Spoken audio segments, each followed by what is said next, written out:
Resistance is fertile. I'm Lyons. And I'm ReCupido. Jill, how are you doing today? Not good. Why are you feeling good? Is anything happening today? You know, just a couple of things. Yeah, well, so we all were in mourning when we saw the Supreme Court leak about Roe, and we, had our depressive episode, and then we were on the group text, feminist group text, and we're like, we need to do something about this. And so here we are 6 weeks later, putting this together to a sold-out crowd, and so we're really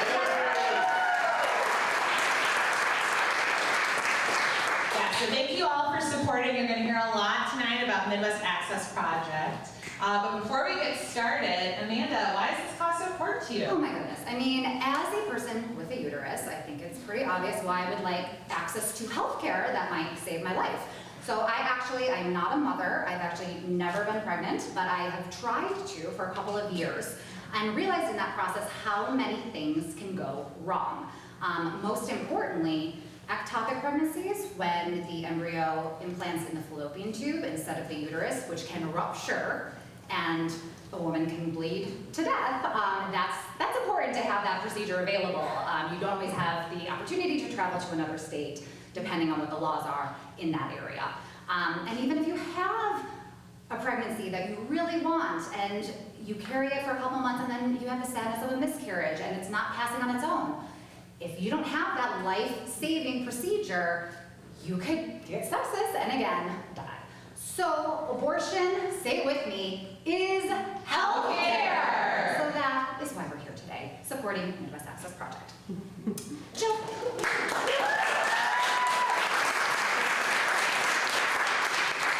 What does this issue mean to you? So I am a mother, and the idea that my daughter could have fewer rights than her grandmother is disgusting. I am pissed off, very mad. I'm also a black woman, and I know that disproportionately these laws and this whole controversy will disproportionately affect women of color and black women. And in fact, according to the CDC, black women in America are 4 times more likely to die during childbirth. 4 times. It transcends all socioeconomic backgrounds. It does not matter if you are a black woman from another country and you come to this country and give birth in this country, your mortality rate goes up. That's a problem, right? So certainly we feel very lucky and supported here in our blue bubble in Chicago, but even that, this is a canary in the coal mine moment. We are surrounded by states that Midwest Access Project supports, and it's scary. It's really scary out there. And just because it's safe now in Illinois doesn't mean that with the election coming up this November that there can't be some judges who feel differently. So we're safe now, but that doesn't mean we're always going to be safe. So it's important that we keep fighting. So that's depressing. So let's do a comedy variety show like this.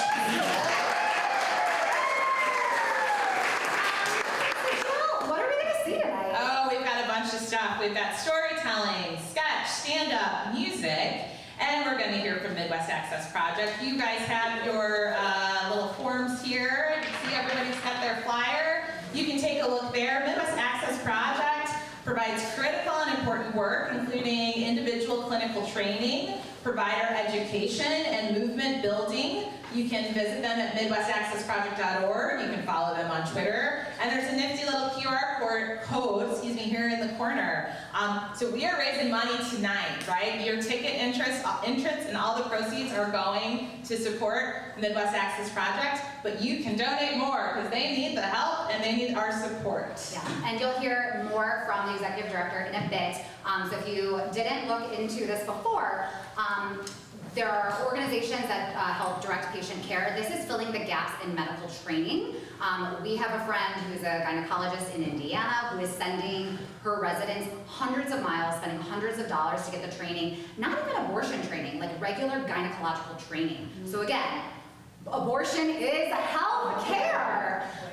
So you might have also seen we have like cameras around. We are live streaming this event. And if you were watching the live stream, I don't know which camera I'm supposed to look at. If you saw us dancing and there was no no music, just trust us. It was a fire song, but it was copyrighted. So it's not on a computer. There's gonna be moments like that. But I believe if we haven't already, we will put the playlist with the links. You can play along. Yeah, so thanks to the Trident Network, which is based here in Chicago. They do podcasts, they do live events. And the link will be live later too if you've got people who couldn't be in this exclusive in-person event. And beyond that, we're gonna have some rage tonight. We're gonna have some laughter. We're gonna have some catharsis. So are y'all ready for a good show?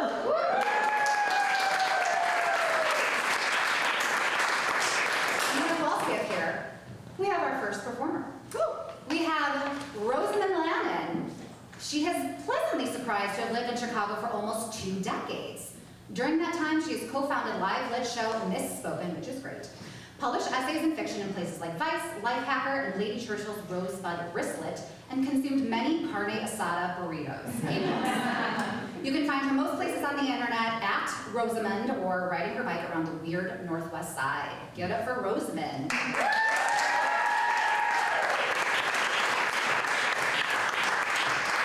So you all had a job, right?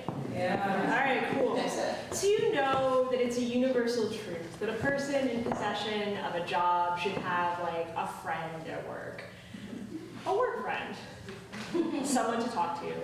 Someone to gossip with over Slack. Someone to sit with at lunch. A buddy, a pal. You need a life raft at happy hours. And my coworker Thomas, he came pre-recommended. My friend Adriana had gone to grad school with Thomas. He's nice, she had said. And she was right. He was nice. That's kind of all he was. Thomas was pleasant, kind of awkward, not a hardcore nerd or douchey bro like most of the dudes at our tech company, and it was mostly dudes, but like mildly geeky. And most of the dudes were hardcore nerds and douchey bros, and Thomas liked comics and movies, and Adriana knew him, so we started talking. We became work friends.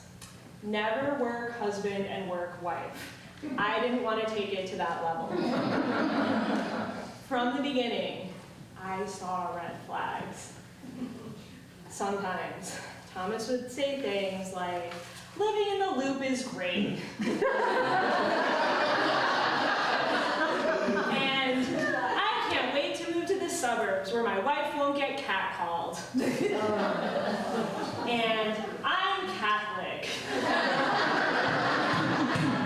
And when Thomas said things like these, my nose would like just prickle a little with anxiety, because I don't really believe in Jesus or high-rises or the sanctity of the suburbs.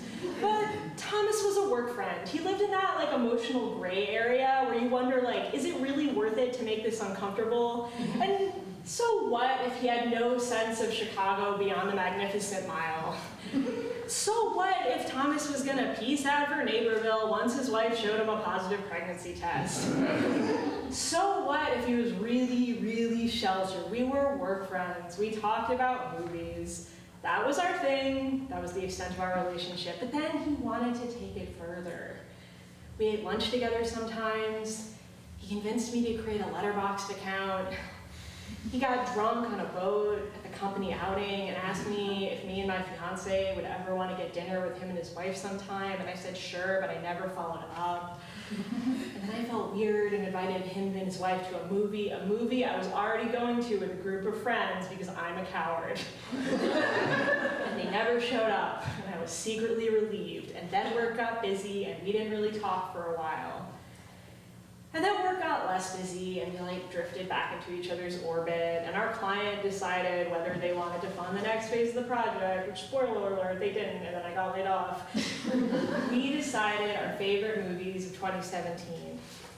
First week of January, we faced off at our beautiful, airy, plant-filled auditorium, burgers in hand, and between bites, we passed titles back and forth. Lady Bird, Dunkirk, Phantom Thread, Get Out, Get Out, Get Out. I love Get Out, I told Thomas. It was so scary and so funny and so real. The dad who voted for Obama twice, classic. And it took me a few minutes to realize that I was the only one talking, and Thomas was fiddling with a fry. I didn't see that one.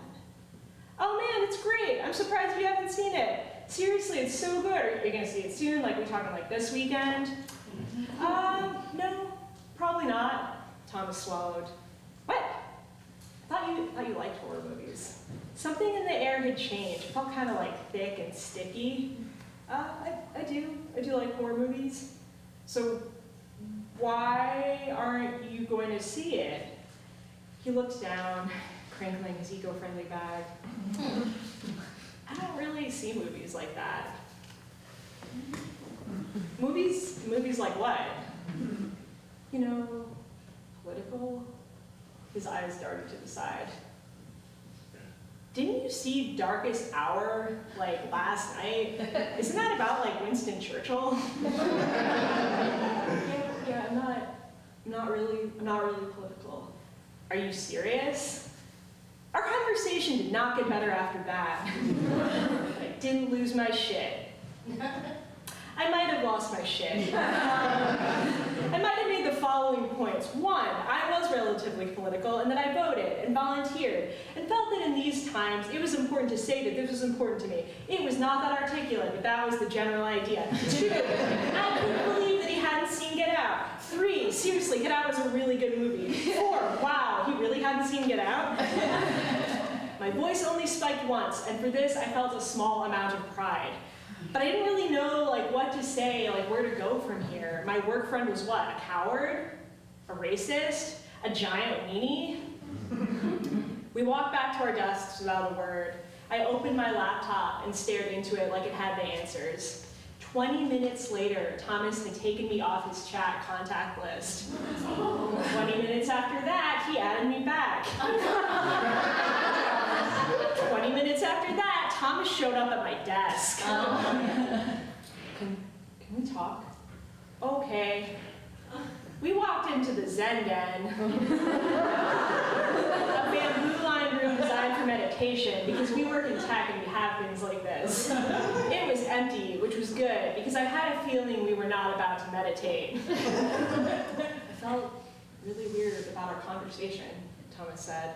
I'm sorry you felt that way. Not my best response, but you know what? None of this was my finest hour.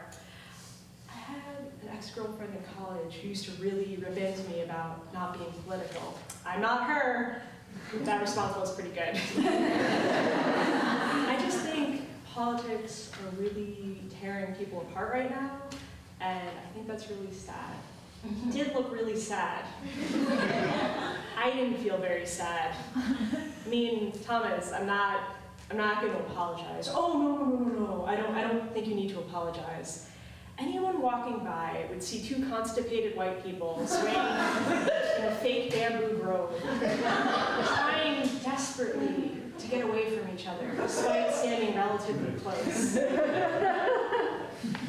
That was it. I said nothing, and he said nothing, and then we walked back to our desks. And within the next 24 hours, Thomas had unfriended me on every social media platform. So I don't have a lot of natural opportunities for uncomfortable conversations. My mom helped out on Harvey Milk's campaign, and the closest my father-in-law got to Republicanism was he looked at John McCain's butt in 2003 for a second. My in-laws and I, we don't agree on every single thing, but they did vote for Obama twice, but would never talk about it. My friends more or less share my political leanings. I live in a blue bubble, and I have no plans to leave. But I got a taste of what it's like for the rest of you. I imagine, this is how you feel when you talk to your dad, or your great aunt, or your former sorority sister. It probably wasn't even as bad as all that. I fumbled it really hard. And Thomas was just a work friend. Really low emotional stakes. But I learned something, and like most learning experiences, it was terrible and embarrassing. Thomas is a lot of people. Thomas doesn't get too political. Thomas thinks that everyone's going on about is everyone else's problem.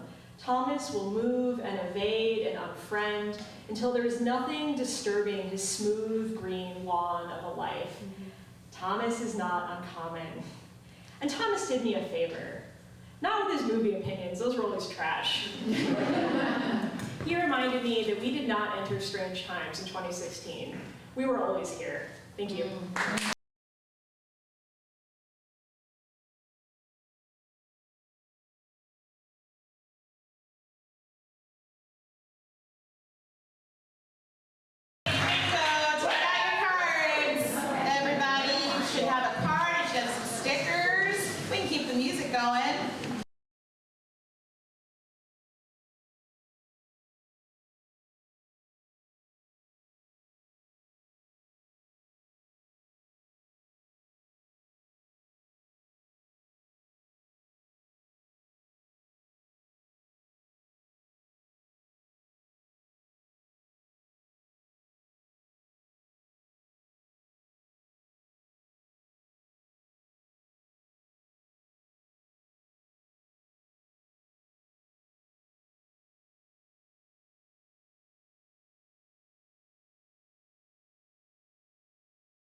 Is Lindsay Annette. Lindsay is a Chicago-based writer, editor, and amateur weekend Dungeons & Dragons game master. Woo! Her writing has been featured in Broccoli Magazine, Serious Eats, Block Club Chicago, and others. She has a weakness for reality competition shows, and cries an average of 4 times during every episode of American Ninja Warrior. Please welcome Lindsay.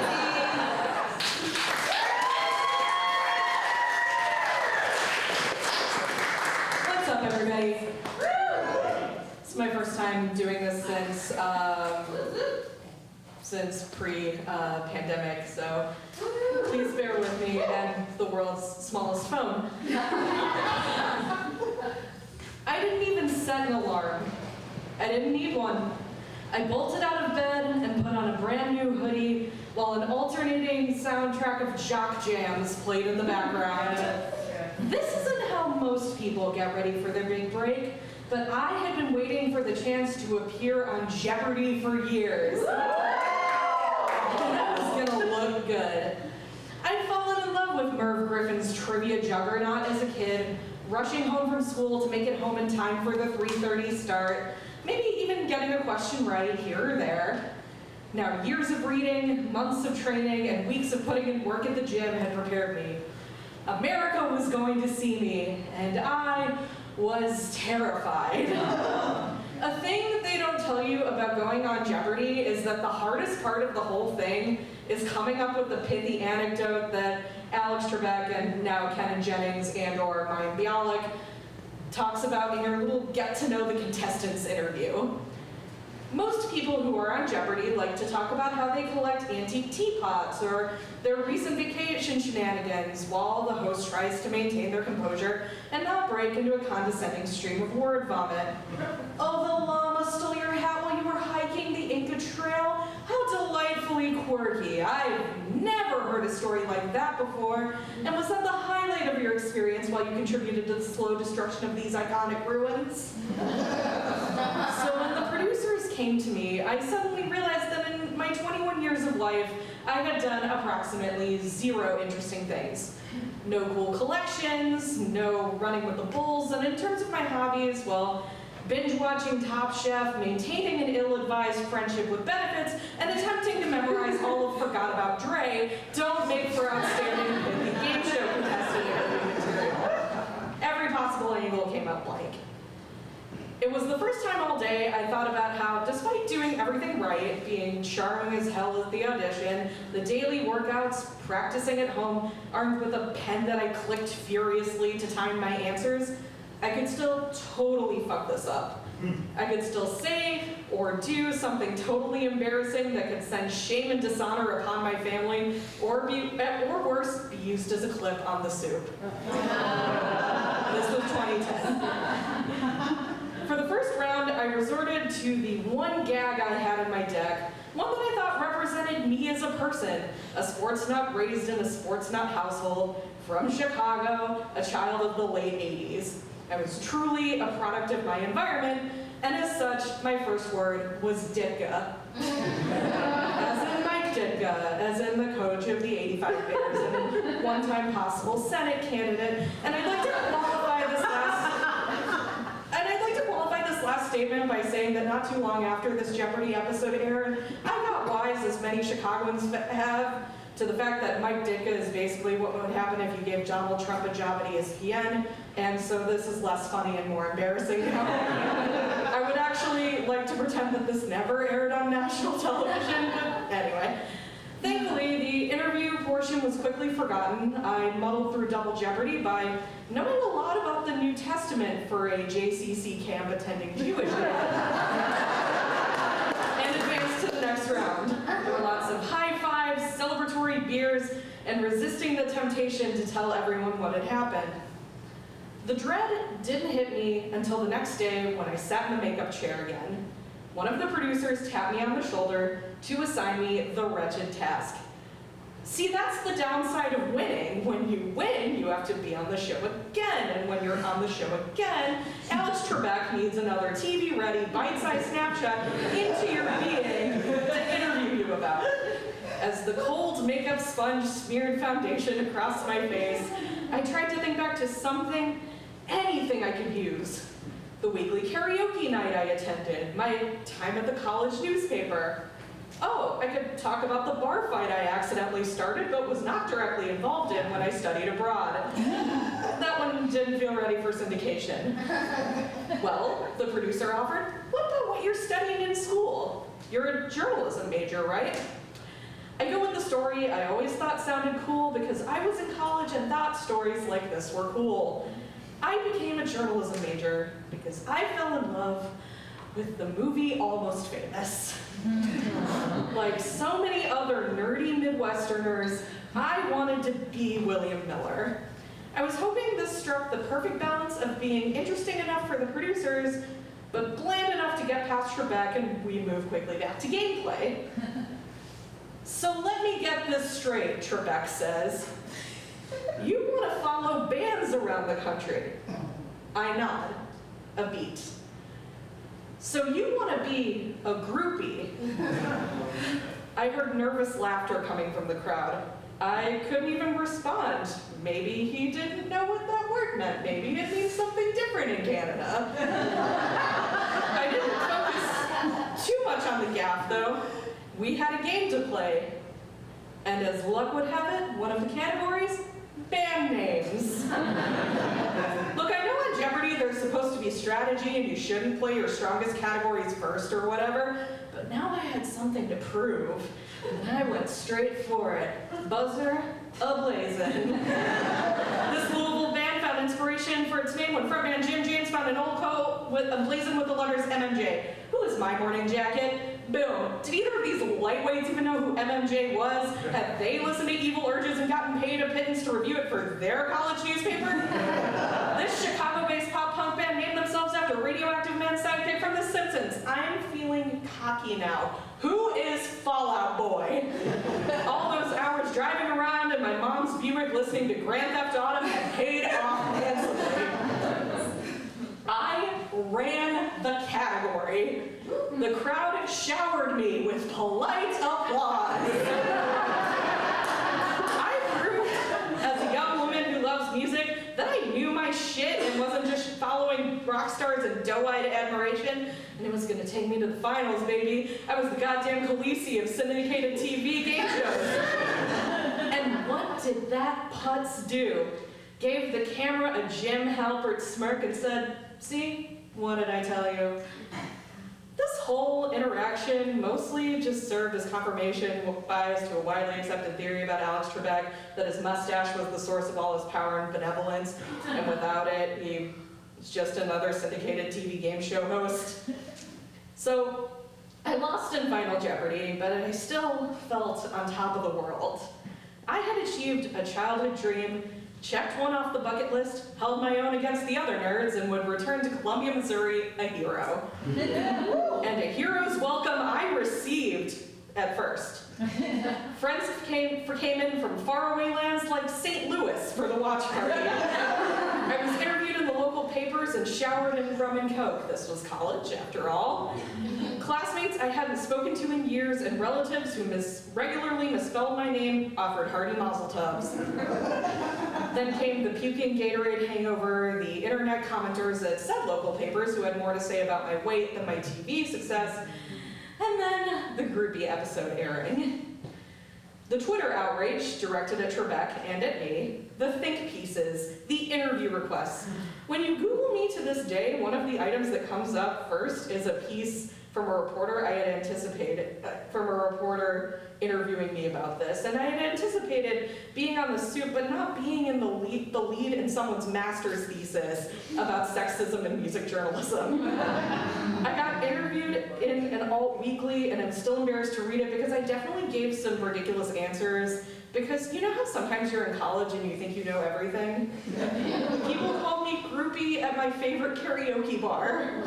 And in an incident I could probably spend a whole nother open mic discussing, when my brother, the North Shore's most eminent battle rapper, would compete for the next few months, his rap battle opponents used the groupie incident as a punchline. If only I had chosen the story about the bar fight. I spent far too much time in the years that followed blaming myself for picking the wrong anecdote or not having some searing comeback ready or giving better post-show interview responses about the whole thing. But I'm done being embarrassed about it all, and I'm done apologizing. Because I played the game and I was damn good. And even if I had done none of those things, Alex Trebek still didn't have to respond to a young woman interested in music with a demeaning label, even if he meant it all in good daytime TV fun.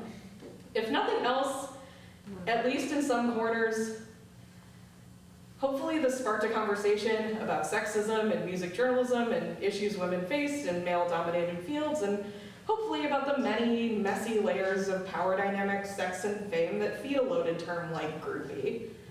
And if I hadn't gone on Jeopardy, I wouldn't have had that moment of glory or gone on to grad school where I majored in popular music studies, duh. And my friends wouldn't have a pithy conversation starter to introduce me to strangers at bars. I guess my point is there will be times when you screw up and when other people will screw up and you have no control how it affects you, and you just have to put your hand on the buzzer and keep playing. Thank you.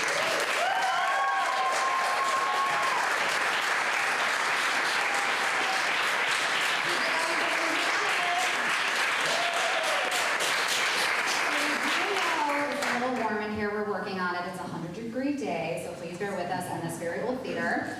You can use that Midwest Access Project card that we gave you, or the bingo card. So we had 2 stories so far about kind of shitty dudes. So I thought I would share some sexist things that my exes have said to me. One guy in college told me I was too independent and too much of a feminist to date. And I showed him by following him to Europe and then hooking up with him for Europe. I had someone that I cohabitated with tell me that I wasn't as strong as I thought I was. Nice. And then I had someone ask me, do you really think that you're smarter than everyone? And I had finally gained enough confidence that I answered honestly and said, yes. I'm married, he's here. Our next performer, Erin Christine Walsh, is a singer, songwriter, actor, activist, and artist based in Chicago and New York. She can next be seen as Samantha in Sex and the Windy City, an unofficial musical parody, right down the street at Davenport's this Friday. I'm a little biased because I wrote it. And she recently played Charlotte this past weekend. Yes, she's playing 2 of the characters of Sex and the City. She's amazing. She also recently was in the production of, she was Bridget Blake in The Humans at Red Twist Theater. She currently works as an actor educator training young adults on sexual violence prevention and bystander intervention on college campuses throughout the U.S. Check out her website, ErinChristineWalsh.com, or on Instagram at ErinChristineWalsh. I think I've said her name already, but here's Erin Christine Walsh.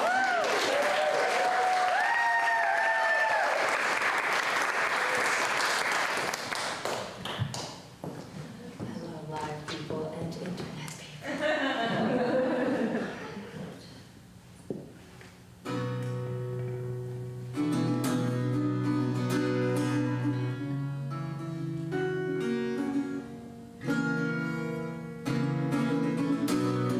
Suffering and injustice in this world. It's hard to know what to do. Solutions all feel slow and out of reach. But for some that may feel true, but not me. I know exactly what I wanna do. All I wanna do is invent a time machine, go back in time, seduce Rupert Murdoch, not sexually, but intensely and psychologically. Till he gets really fixated on me and forgets his goals and doesn't invent Fox News.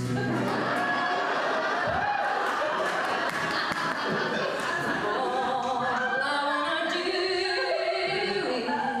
is devise a tiny time travel device, infiltrate Vladimir Putin's team of spies as a cunning assassin in the KGB. I should learn to speak Russian first, probably. But I distract him from this dictator goes and make him get eaten by a bear. I could probably just donate to the ACLU, but I got no money and a lot of free time with which I don't know what to do. Instead of volunteering for some organization, I'll just lean back on my wild and childish imagination. All I wanna do is create a device to traverse time and space, prevent the advancement of the human race, by preventing the discovery of modern farming. And although that might sound extreme and alarming, sure, I'd have never been born, it really would have Mitch McConnell. Go back 15,000 years to stop Mitch McConnell. I'd prevent the agricultural revolution, and the Senate would never exist. It's a one-to-one thing. I recognize that's probably not the most efficient course of action toward the world's problems, but the killing Hitler's mom thing just struck me as a little unoriginal.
Gail Stern.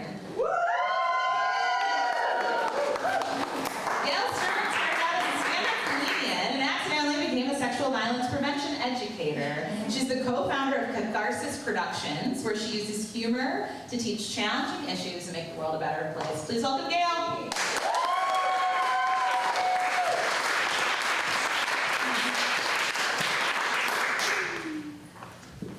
I have a funny story for a change. It's awesome when you talk about rape for a living to get a chance to talk about something silly. I just kind of want to seize that day. So over 25 years ago, at a time that I estimate was my peak hotness, people may disagree, but I think there are photos that have a strong argument. A guy that I was in a college musical with, we'll call him Doug, invited me to go to something called a flirting convention. Yeah, and I was like, okay, sure. And so we met up at this old Holiday Inn downtown, which was the first clue, because nothing good happens at an old Holiday Inn. So everyone's milling around the lobby, and the first inkling I got that bad things were about to happen was where they wanted us to sign up for a mailing list. And I was like, oh no. So I signed up my parents. Because they could use some flirting in their decayed bit of a marriage. And I was looking around and I'm like, Doug, what is this? And it was just a lot of people milling around with this palpable sense of competitive desperation. It was sad. And I thought, well, okay, at least no one will know that we're here. And that's when I noticed the media. There was a line of 3 local news reporters and cameras hugging the wall, and I was like, well, that's it, I'm fucked. And so I decided that I would begin drinking on an empty stomach. So Doug and I went and we took our seats in the ballroom, again, the Holiday Inn ballroom. Again, there's just kind of a sense of decay about the whole thing. And we sat down in our seats and we were looking around at the other people and making uncomplimentary judgments. And this guy comes up to me and he was really attractive. And he's like, hi, I'm with ABC News. And I was like, okay. I said, local? And he was like, no, I'm with ABC World News Tonight. For those of you too young to know what that is, back in the day, there were like 3 news networks, and they competed for mediocrity. But everybody watched them, and I was thinking, what program, what awful news story will this thing follow? Will it be like people buried under gravel? Will it be the fires are still burning, and now the flirting convention? And he said, you guys look pretty normal. Can I mic you up and record your commentary for the evening? And I said, sure.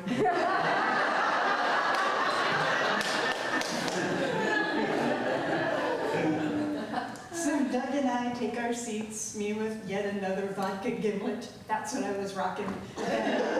And shamefully now. And we're waiting and we're watching people sort of fill in the chairs. And then our instructor emerged. For those of you who are young enough to remember Gabe Kaplan from Welcome Back, Kotter. For those of you who are not, picture a gazelle dressed in a 1970s bar mitzvah suit, loping onto the stage. And he told us he was going to teach us how to get our flirt on. He was not trustworthy. So the first thing he wanted to teach us how to do was the love stare, where we were supposed to just pick someone out and look at them in a loving way. He said, you don't want to look like you're stalking them. You just want to convey love. You don't want to look like you're going to imprison them in any way. You just want to convey love. And at the time, I was a rape crisis counselor. I thought these were good tips. And so Then he wanted us to practice getting people's phone numbers aggressively, I thought, so I decided I was not gonna waste my time with this. I don't know what Doug was doing, but I decided I was just gonna flirt with ABC News guy. And so that was pretty awesome. And then they brought out the band. This is gonna sound like I'm making this up, and I shit you not. They came out dressed as monks. They were wearing cowls. There was dry ice. And they started to do this sort of smooth jazz Gregorian chant. And we were all just standing around them like we were looking at a crime scene. Like, what the fuck are you supposed to do? Like, it's not danceable at this point, you know? And then they're like, but seriously, and they throw back their cowls, and they're actually just normal, dorky-ass white men. And they start to play Eleanor Rigby. You know, the song that starts, "Look at all the lonely people."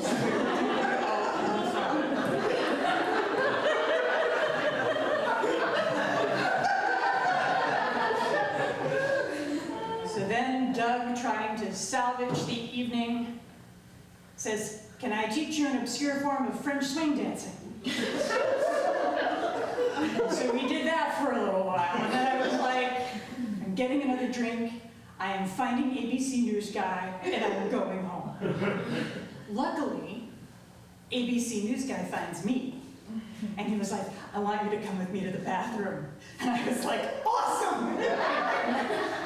Because this is how the evening was going. You have to understand, that sounded like a step up. So I'm like, I'm going to the bathroom with ABC News. So we get to the ladies' room, and there are two other women there, lots of Aquanet. And I was like, this is not what I expected. And he was like, here's what I want you to do. I'm gonna ask you, why is it hard dating in the 90s? And you're all gonna lean into the mirror, and I'm gonna film you from behind, so it'll be artistic. And I was like, okay. So first, he asked the first two women, hair, and I don't remember what they said. I just know that he got to me and said, "So, Gail, why is it hard dating in the 90s?" And what I wanted to say was, well, as someone who cares about women's issues, who is pro-choice, I really need to know my date's feelings on the matter very early on, or it's not going to go anywhere. But that's just kind of awkward to do on a first date, right? Yeah, no. So what I hear myself say is, yeah, it's hard because I'm a feminist, and if it's a second date and I'm pregnant,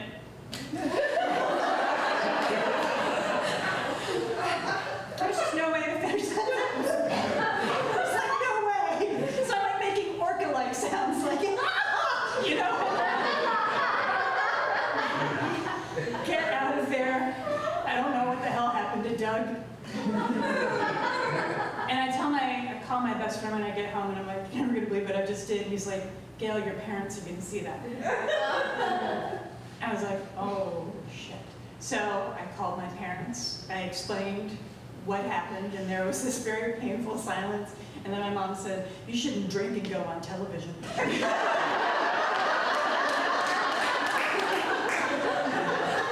Not bad advice. So this would be an old story, except I told this to my 15-year-old daughter, and she goes, "So was it a date?" And I'm like, I have no idea. And I'm like, so I'm not on any social media except for LinkedIn.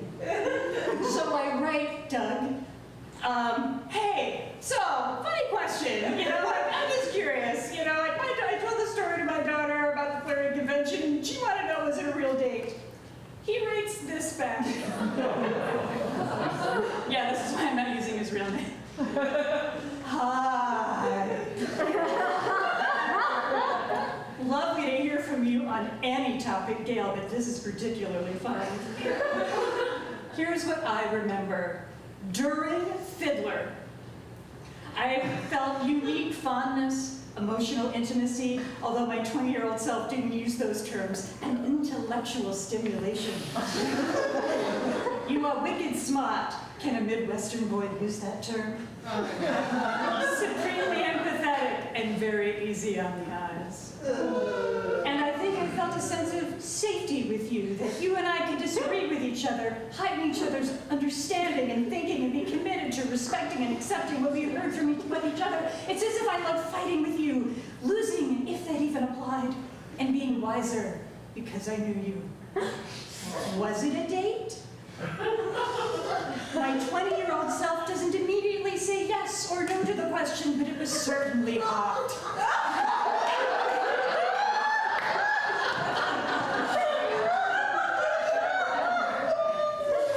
But that was 1991. You're talking about something from 1997? I'm running late to a lunch appointment. I feel I have more to say, but yes, let's get together. Crazy to be back in touch. He's coming over for brunch on Saturday.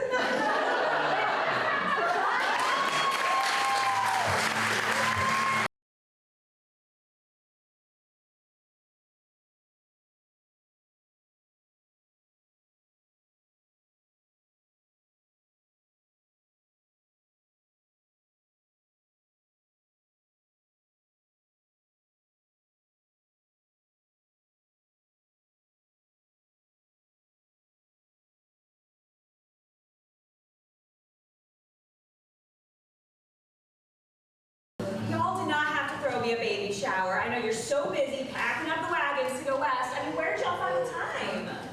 Oh, hush. The kids can churn the butter for a few hours while we help celebrate the new little one.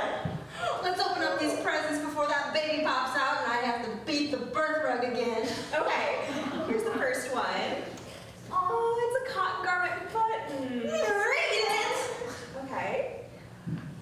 My mom died during childbirth, and all I got was this lousy cotton garment button. Can you believe how cute baby clothes are these days? Let's just hope we don't have to use this one. There's more, keep digging. Okay. An over blouse. Too cute for cholera. Bingo! Here, I can pick this one out. Okay. Oh, Daddy's little girl. This one's cute. Turn it over. Okay. Because my mom's dead. Right? Oh, we got this. I was at the general store and I was Wego, but if you want to return it, you gotta go 63 days. Oh, no, it's fine. I love them. I really do. Thank you. It's just, let's hope they fit, because he feels big. Well, we didn't want it to get too big because, we don't know if he's gonna make it 6 months. Big is never good. All my sisters had big babies and look what happened to them. I didn't think you had any sisters. Well, what happened to them? Dysentery? Typhoid? Exhaustion? Well, Elizabeth got trampled by an ox. Oh, thank God. Oh, no, I'm sorry. But the other 7 all died giving birth. Here, oh, mine.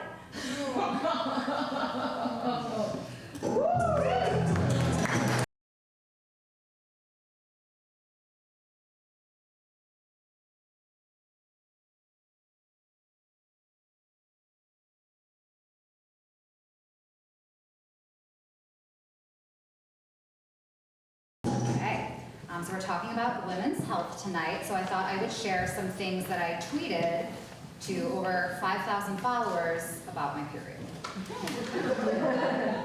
I'm not spotting. My period is simply a seasoned diva whose contract stipulates multiple warm-up acts. This was in the winter. Treating this latest dusting of snow like the last day of my period by ignoring it, doing nothing, and hoping it goes away on its own. Men's understanding of women's bodies is either you need 1 tampon for an entire period, or you need a full box per day. Time to stock up on tampon storage. Wearing a jumpsuit when I might be getting my period because I like to live dangerously. Community care is putting a tampon in your purse even if you just finished your period in case anyone else needs one.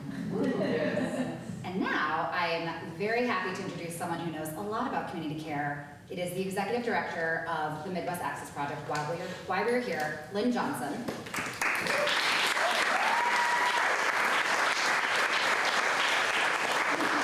Lynn has worked in Chicago's domestic violence, sexual assault, and reproductive health movement since moving to Chicago in 1999. She lives with her high school sweetheart and wonderful 16-year-old son in Edgebrook. Please welcome Lynn.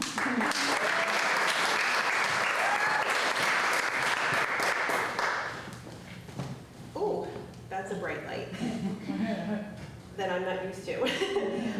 So hi everyone, my name is Lynn Johnson. I'm the Executive Director of Midwest Access Project. I am so overwhelmed, and our entire organization is really honored to benefit from the work that's happening tonight. Thank you, Amanda and Jill, for pulling this together in such short order and emailing me I think a day or two after the SCOTUS opinion leak. And the outpouring of support from the entire community has really encouraged us, because I think a lot of the times when folks work in nonprofit worlds, we sort of are in little silos and little cocoons, and we are not sure that anybody knows about us or cares about our work. And so when I received that email from Amanda, it meant a lot. So Midwest Access Project was founded 15 years ago. The organization provides clinical training and hands-on education to medical residents, both OBGYN and family medicine, as well as medical students and nurses. And we train them in abortion care, in contraception, and all options pregnancy counseling. And we are a small little group, but we do this for a very important reason. And that is that most healthcare providers don't have access to the clinical training that they need to provide this critical care to their communities. So that often comes as a surprise to folks. Most people assume that folks in their medical education or residency programs are just getting that as a matter of course. Sadly, that's not the case.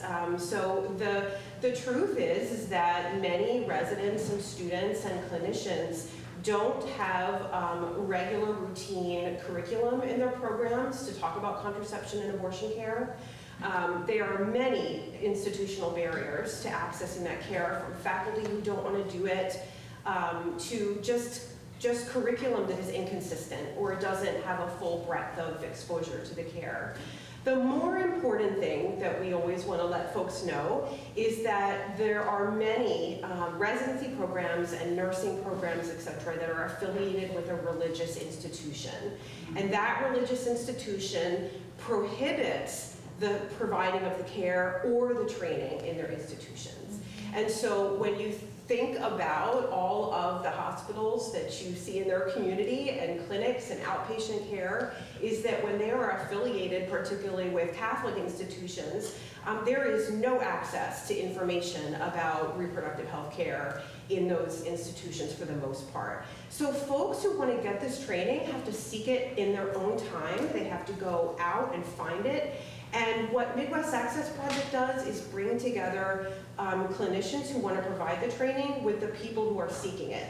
So we're looking for folks who have a high motivation to provide reproductive health care in their future practice to underserved communities, but they lack access to the clinical training. And so Midwest Access Project has provided clinical training to hundreds of folks over our 15 years. And we are very proud of that. We are a small but mighty group. And so what is important to know as well is that our impact is limited only by the resources we raise. So when we think about bringing people from all over the country to come to our clinical training sites, we're in 10 states now throughout the region, is that this is an expensive proposition. So Midwest Access Project spends about $4,100 just on a 10-day clinical training rotation for someone. Our trainees who are coming from around the country are spending their own $4,000 and $5,000 on their associated costs of the training. So can you wrap your head around the fact that we have these major rich institutions that won't provide this training, and little Midwest Access Project with a $400,000 budget is bringing people around the country, and we're paying our clinical training partners to provide this necessary training. And so we are using the limited resources that we have for high impact. We have folks who tell us that the training that they received is going to forever change how they provide care. They're going to know how to talk to people who are seeking this care. They're going to know how to counsel them, and they're going to know how to provide high-quality, patient-centered care as a result of their time with Midwest Access Project. And I can't imagine anything more impactful than that. And it's really important also to know that Midwest Access Project is doing something very unique in the nation. We have an opt-in model. People come and find us, and they have a high motivation to provide, so their own resources are being focused on folks who are going to provide, are going to train the next generation of providers. And so I'm very proud of Midwest Access Project. It's an awesome job to be the executive director of such a unique group that's focused, that's based here in Chicago.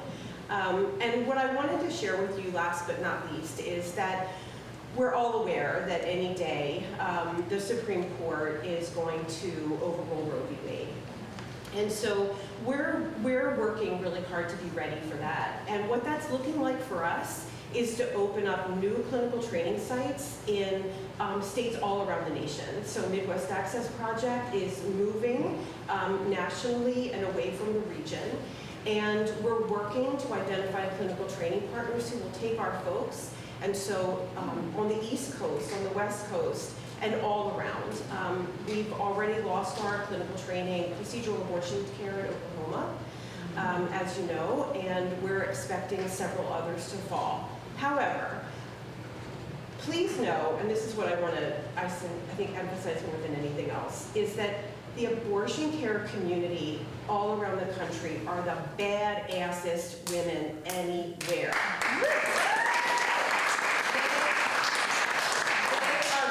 To fight, they're going to provide, they're going to innovate, they're going to create, they're going to change, they're going to make opportunity. People are going to continue to have safe access to abortion care, and abortion care folks are going to continue to work. And so please support all of them. And thank you for being here tonight. So Midwest Access Project is going to use every dollar we raise to make an enriching, high-quality clinical training experience for people around the country to be able to go back to their communities and provide for folks who need it. And so I commit to you, we are careful stewards of our dollars, and we're going to be a part of that vibrant, strong, robust abortion care community. We are going to keep fighting, we're going to keep expanding, we're going to keep providing clinical training. Nothing that happens from that Supreme Court decision is going to change Midwest Access Project commitment to this work. We are not going anywhere, and we're going to keep at it. And so I will not be despondent, sort of.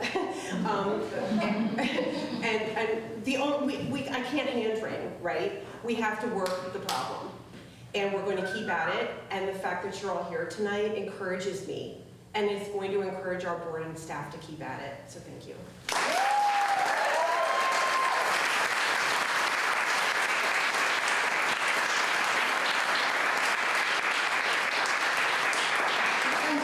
And supporting this great work. We still have a handful of acts coming up, and what you just said that hits home about women really driving this. I mean, I've been following Midwest Access Project on all your social media. Please follow them. I've been learning a lot about the provider side, not just the need for patients. So please do that yourself. But again, it's important for women to be in this space because here's some things that male gynecologists have said to me. I had one tell me at age 23 that I didn't need to use condoms. Yeah, if you remember the X thing that I said earlier, yeah, I did. I had one like switch my birth control on me, and it did not end up well. I had one abnormal cap in my life, and I had to get a colposcopy. I don't think that's on our bingo. Has anyone had that? Okay. So that was like colonoscopy, where like I have not had a colonoscopy, but I know the pre stuff is really bad, but then like you're put under and you get to like go into a room when you're like hopped up on drugs and just like fart, and like that sounds fun. A colposcopy is a little bit different, where they take like tweezers and like rip out a part of your cervix. And for this, they say, oh, you can take a Motrin if you want. And so that doctor asked how long my then boyfriend, now husband, how long had he been that one partner? Because, you know, I was like a diseased little slut. And I will say, so when, so our next performer told me about my new gynecologist, who is a woman. Obviously, I had horrible experiences with men at a women's health center. I had never had an intake at a health clinic like this before. They asked about history of sexual violence and assault. They looked at me in this appointment. I felt cared to and listened to. I didn't feel rushed. So this is why we need women in healthcare, absolutely. And so that person who recommended that is my sister, Abby Cook. Abby hails from the southwestern suburbs, but is still technically in Cook County if anyone wants to come at her with that city versus suburbs nonsense. She is a full-time mother of two, who are adorable because they're my niece and nephew, and a supporter of women everywhere. Please welcome Abby Cook.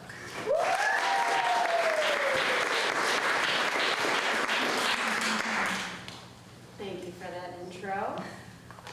So I was at the march a few weeks ago, and the thing that struck me was not only how many people with uteruses were there, but also how many people who had kids in their lives were there, people who brought their kids, mothers, fathers, aunts, and grandparents. Sorry, just trying to catch my breath. 10 years ago, so many pro-choice things I saw were from the perspectives of single 20-somethings. But the thing is, so many of the people at the march had very personal examples of what it means to carry a pregnancy or not. Like, they know what goes into this whole thing, right? They've seen some shit. My sister-in-law, Sarah, and I have 3 kids between us, and we showed up not just because we're fighting for this right, but a whole truckload of things that come after. Better maternal health care, postnatal care, guaranteed parental leave. The list goes on and on. This is all stuff we were working on until overturning Roe became an actual thing. It would be like if you went to the doctor because you needed a new leg and they were like, you know what, we're not doing prosthetics anymore. Going back to wooden legs. And you're like, wait, what? No, I need a prosthetic leg so I can run and move and do the things I need to do in my day-to-day. And they're like, well, sorry, turns out a few Supreme Court justices are just like really into pirate law. You see, another reason I believe so strongly in bodily autonomy is because my firstborn, my baby boy, busted out of my body like a goddamn Kool-Aid man. My doctor was like, oh, it's no big deal. Most women tear. Your baby's measuring between 7 and 8 pounds. Stitches, whatever, you're fine. This monster of a baby was 9 pounds, 2 ounces. Just let that sink in. I know some of you are healthcare providers, but that is a moderately sized Thanksgiving turkey. Dinner for 8, maybe 10 if you have a lot of sides. When Sam was born, they told me, congrats on your 2-month-old. Every shift change, which felt like it was on the hour, nurses were like, oh, he's so big. And you're not very big. And I'm like, I know. I truly did not feel any kind of okay about what happened to my body for at least 7 months, which is why this whole dog and pony show better be a choice. Could you imagine if the Kool-Aid man was just busting into people's houses who didn't even want Kool-Aid? What a shitty ad campaign that would be. Like he's breaking down living room walls and people are like, who the hell are you? This is a mess. I could accept the mess that is my life because I made it that way. I wanted to be a mother and I was prepared to do so. And thank God those Kool-Aid ads don't run anymore because every time I see that guy, I kind of cross my legs and, oh no! So as a plan, let me propose this. Sex education for all of Congress and the Supreme Court.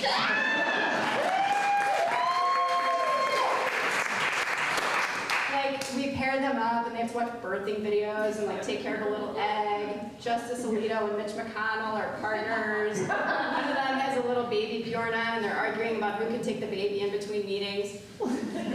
Or maybe we could just impose a mandatory kick in the dick for all male legislators and judges just to give them a small taste of what childbirth feels like. Bet that would change a few things, huh? Oh, so you want to force some births? Let's talk about a kick so hard you have to get your testicles removed from your body and will likely need stitches. Oh, don't be a wimp. It mostly happens to everyone. Men have been getting kicked in the dick since the beginning of humanity. At least now we have stitches. Oh, and you want paid time off and physical therapy? Sorry, boys, no can do. Oh, and here's a baby to take care of while you do all that. Enjoy it. This is fatherhood. It's what you were born to do, so it should all come naturally. Good luck.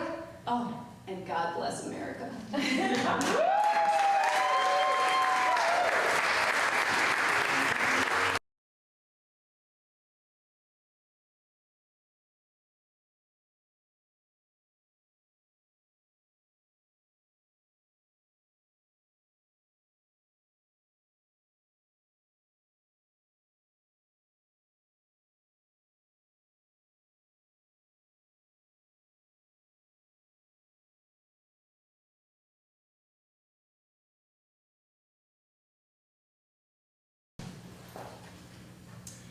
Age 6. Dear Diary, when I grow up, I want to be president of the world. Girls can do anything. Being a girl is awesome. Age 9. Dear Diary, being a girl sucks. The girls in class are being mean to me. They say I'm budding. I asked what that is, and they wouldn't tell me. Age 11. Dear Diary, Jackie Byers got her period, and she told everyone. I got my period, I told no one. My mom said she's proud of me, and I was horrified. It's like when I started shaving my lower legs and she said I was blossoming. Ugh. I hope she doesn't tell Dad.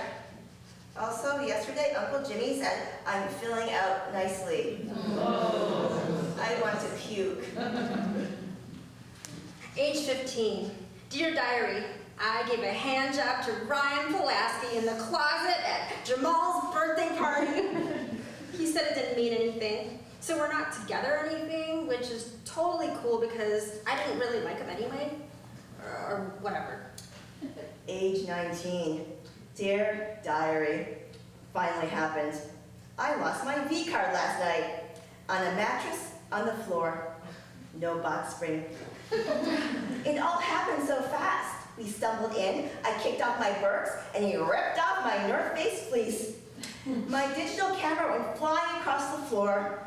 I drunkenly thought to myself, oh my God, this is it. It's happening. Is it in? It's in. Holy shit. It's in. 2 minutes later, it was out. That was it. I went back to my dorm and ordered Papa John's to celebrate. Woo! Age 20. Dear Diary, I blacked out last night. I don't remember what happened at all. Is this my fault? Age 22. Dear Diary, tried butt sex. It was awful. Never again. Age 35. Dear Diary. I'm late. I'm late. Like almost a week late. Like almost a week late. I can't wait to be pregnant. Just peed on a stick. I'm scared. I can't be pregnant. I knew I should have made him wear a condom. It's positive. I'm pregnant. Thank God. Oh, never mind. I just got my period. Thank God. Age 43. Dear Diary. Only update. Got a gray pube today. Taking it well. Age 45. Dear Diary. I think I'm in perimenopause. Going to the doctor next week. Dear Diary, update. Not in perimenopause. Turns out I'm pregnant.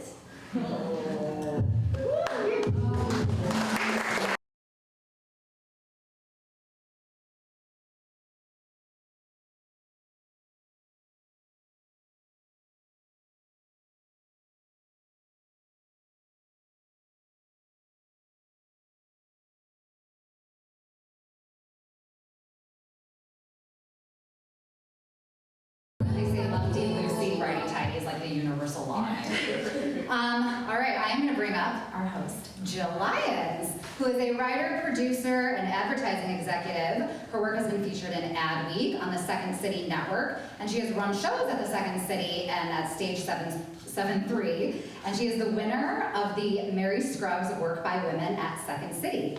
She's my co-producer and one of my best friends, Jill Lyons.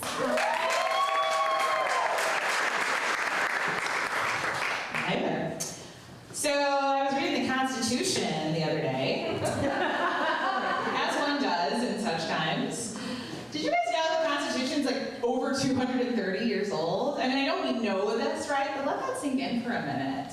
Its last update was in 1992. I can't go 2 weeks without updating my iPhone. The apps get all glitchy. Yet we've gone 30 fucking years without an update to the Constitution. But I was reading the Constitution because I'm trying to understand why its justices would say that a woman does not have a constitutional right to an abortion, that it should be up to the states, right? Now, I do not have a law degree, but I do have a journalism degree. So I did what I usually do in situations like this. I phone a friend. So one of my besties, Kyla Jo, teaches government and social studies to junior high kids in Indiana. So shout out for Kyla Jo. Can we give her a round of applause? She's got a lot of stories. So I'm like, Kyla, I'm reading these founding docs, and I'm thinking, the Constitution was not really written for me as a black woman. A mention or two in the amendments, but not like the first or the second or the fifth or the seventh. We gotta go all the way past the first 12. And, so I'm talking to Kyle and I'm like, don't you wish the founding fathers would have been a little more specific in their language? Like when they said all men are created equal. Like, that's not specific at all. They meant women, right? No, no, they don't. Okay, so that's the Declaration of Independence. But I noticed in the Constitution we get a little update. We the people. So I'm thinking, this is progress. Is this progress? So I asked Kyla Jo, I'm like, this is progress, right? And she's like, oh yeah. And then she blows my mind with this letter from Abigail Adams to her husband, John Adams, in 1776. And in this letter, Abigail says, hey, I heard you declared an independency. By the way, if you're going to be making some necessary laws, I desire you would remember the ladies and be more generous and favorable to them than your ancestors.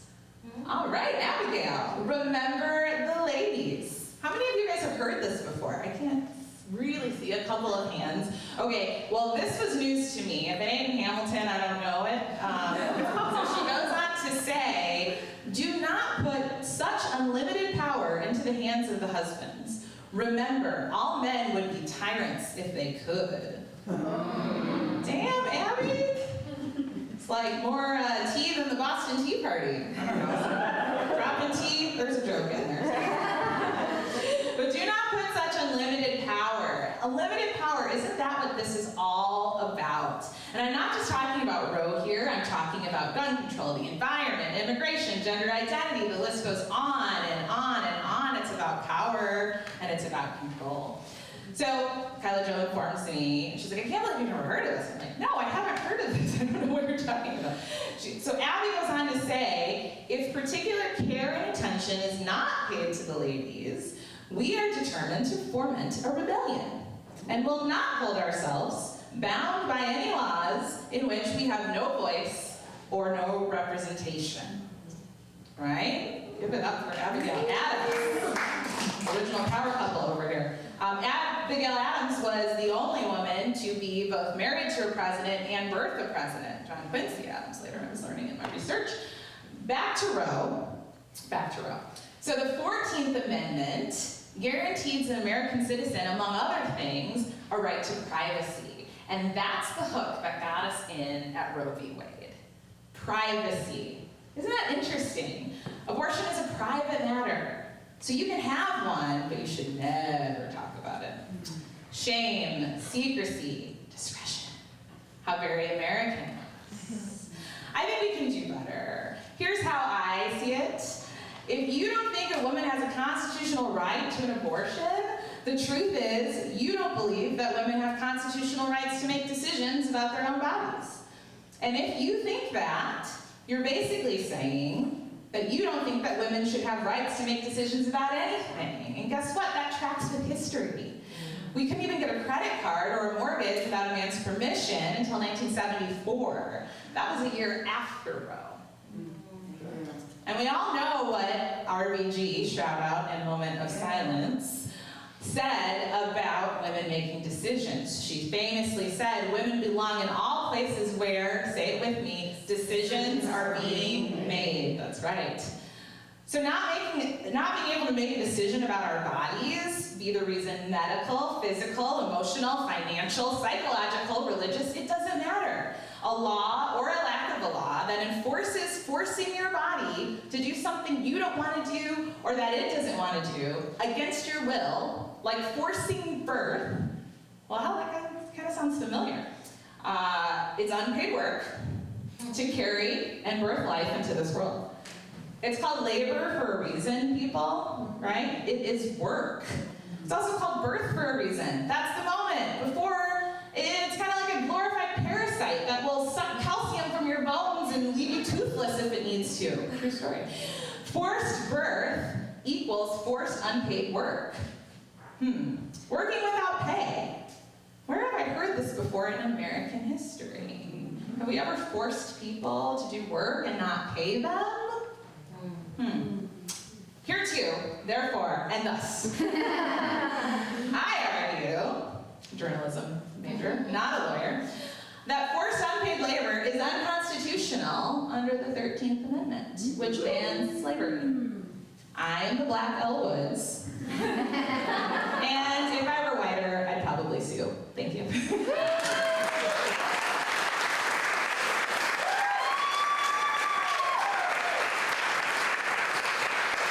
So now the tables have turned and I get to introduce my lovely co-host, Amanda ReCupido. Amanda is an author, book list reviewer, and moth storyteller whose writing has appeared in Forbes, McSweeney's, and Funny or Die, among others, and recognized in coverfly and screencraft competitions. As an activist, she's held roles volunteering with the Democratic Party of DuPage, the National Organization for Women, and supported various other nonprofits. Her narrative podcast, Inconceivable, is forthcoming on the Trident Network, and you can follow her on social at Amanda ReCupido.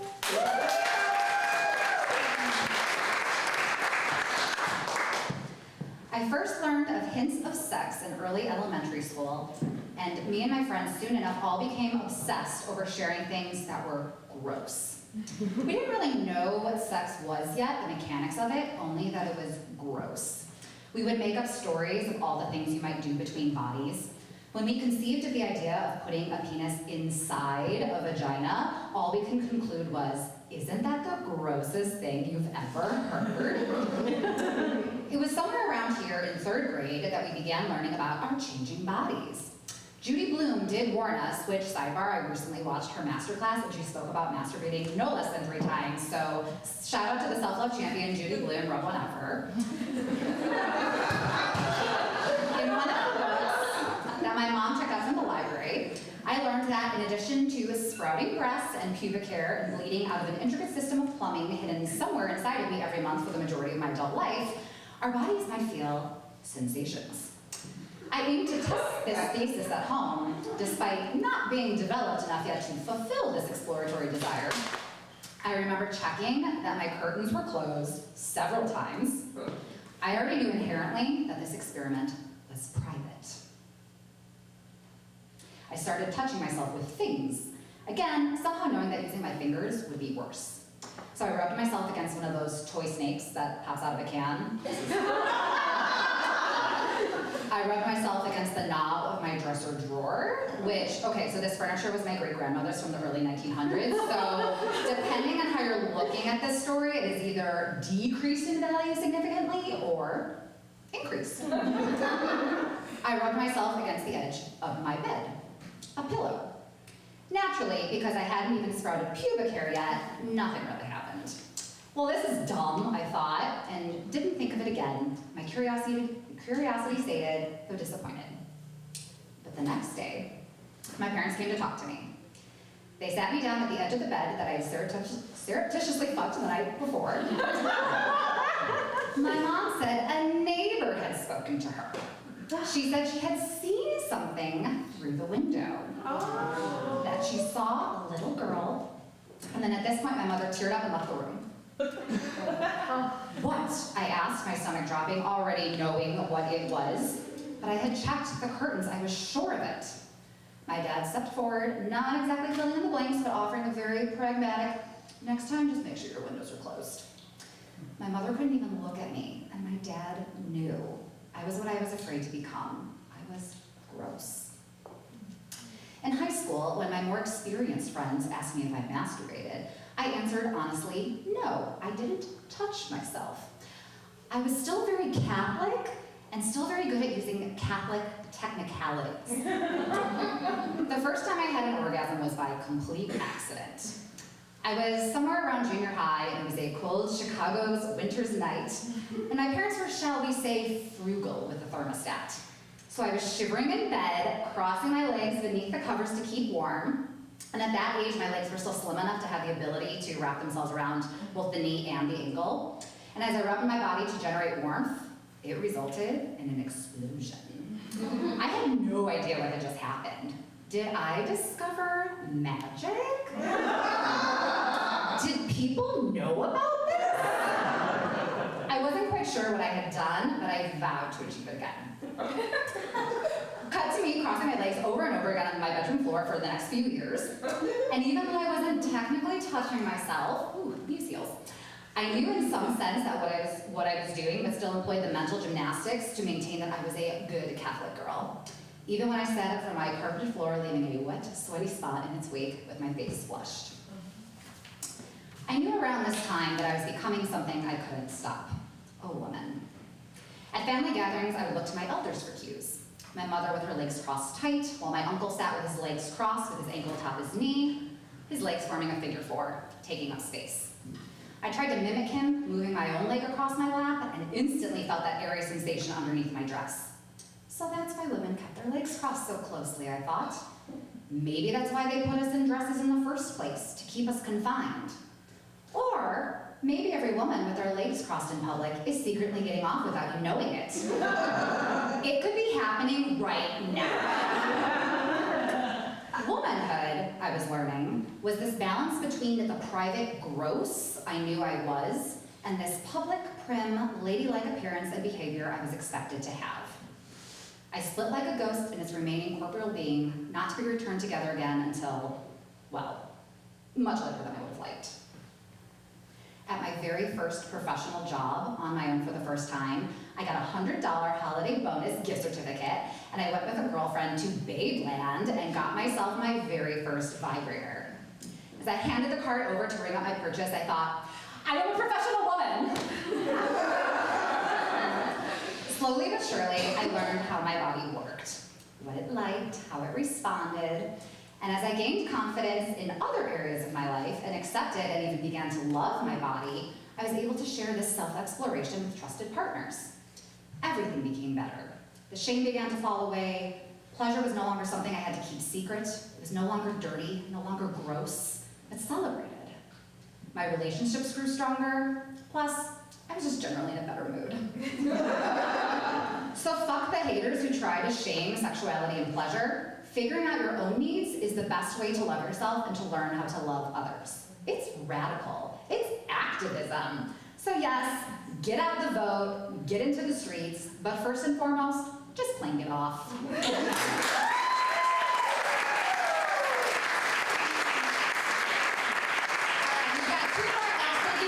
I know that the air is going on and off. So our next reader is MJ Contino. She is a writer and public relations strategist specializing in public health science and nonprofit communications. She has her bachelor's in journalism from the University of Wisconsin-Milwaukee and master's in strategic communication from the University of Iowa. Let's give it up for MJ.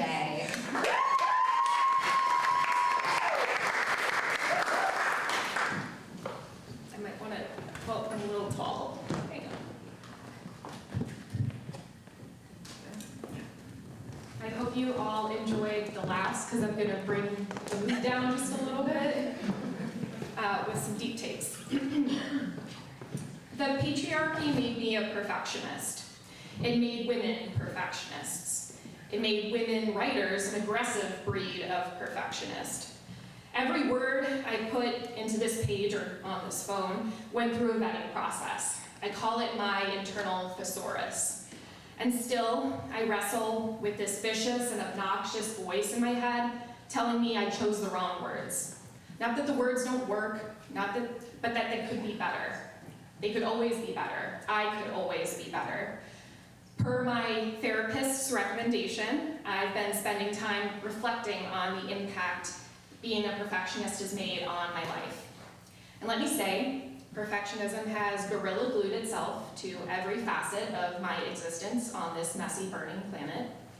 From my professional to personal life, I don't allow myself an error margin. I think I've always been this way.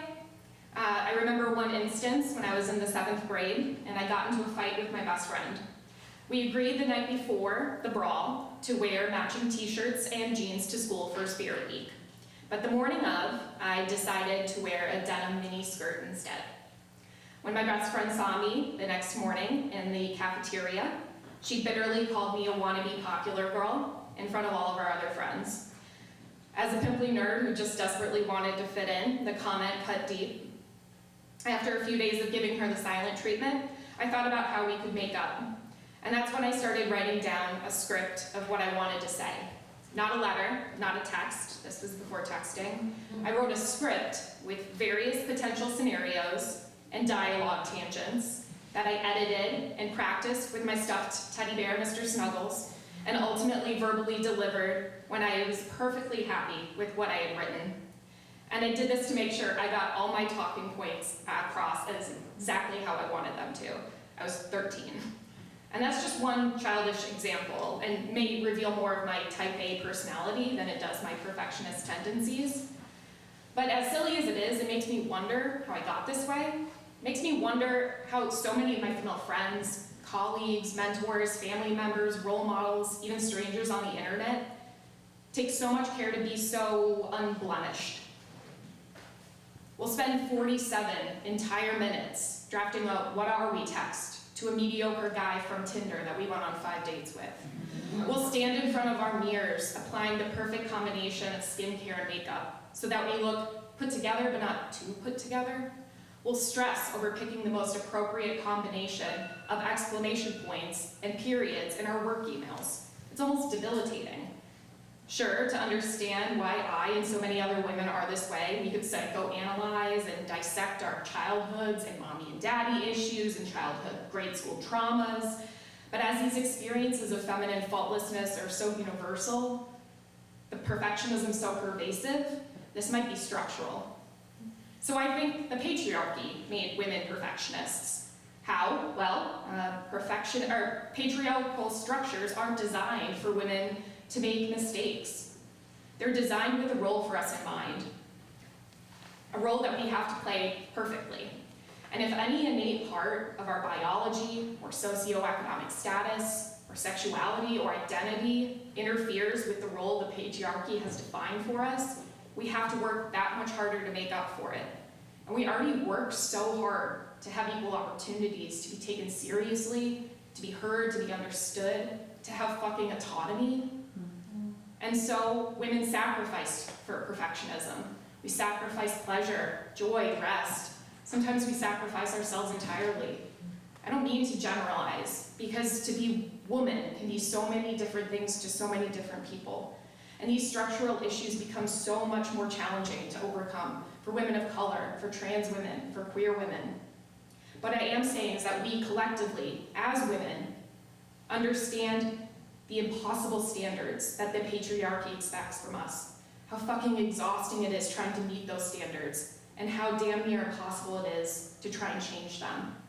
Just look at why we're here today. Persistent and indisputable attempts to regulate women. It starts with our bodies, but it won't end with them. So here we are, gathering, sharing, crying, laughing, screaming for feminine sovereignty. But we all know the patriarchy, and all the capitalist structures controlled by it would be terrified to see a society where women are liberated from our roles, from our perfectionism. A society where women's bodies and minds and souls are completely autonomous, where we don't have to be appropriate or acceptable or desirable or perfect, where we are the only ones who can decide what happens with our bodies, where nothing is expected of us other than to maybe leave the world a little bit better than we left it. So I've identified this pattern in myself, this pattern of perfectionism. I see the good and the bad it's brought to my life. On one hand, it's made me successful in my career to date. It's made me an empathetic friend, daughter, and sister who's keenly aware of my words and how I use them. It's made me a better writer, I think. But on the other hand, perfectionism has made me deeply self-conscious, unconfident, anxious. It's made a mess of my love life, if you could even call it that, and has created barriers to opening myself up to people and simply letting the fuck go. I'm not sure if I'll ever not be a perfectionist, but being more mindful of the structures that have forced perfectionism onto me has allowed me to think critically about some of the sneakier ways the patriarchy has molded my life as a woman. Are there ways that I might liberate myself from these structures? I'm not sure, but you know who will try harder than anyone to figure it out? A perfectionist. Thank you.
Surprise to close us out. Jolie Full is a baby burlesque artist who's ready to kick ass and eat candy.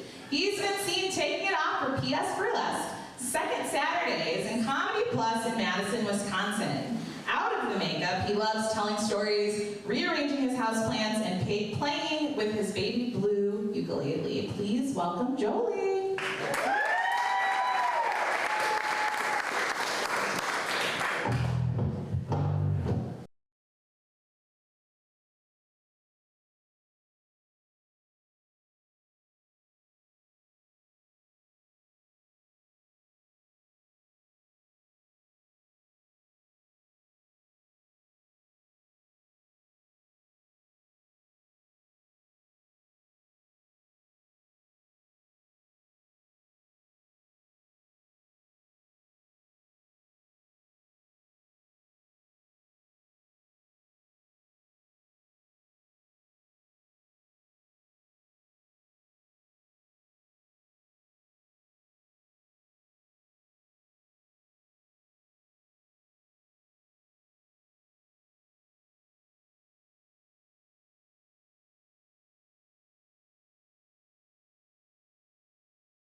nice and easy. As you heard, they're on a small operating budget and they have work to do. So please spread the word, follow them on Twitter, visit their website, and donate and do something, anything. Everything counts. Every time you tell a story, every time you volunteer, every time you write a letter, every time you write a joke, every time you shake your booty, like you're doing something, right? Just get out and do something. We need all of your talents. So thank you. So we've raised $1,000 tonight. We want that to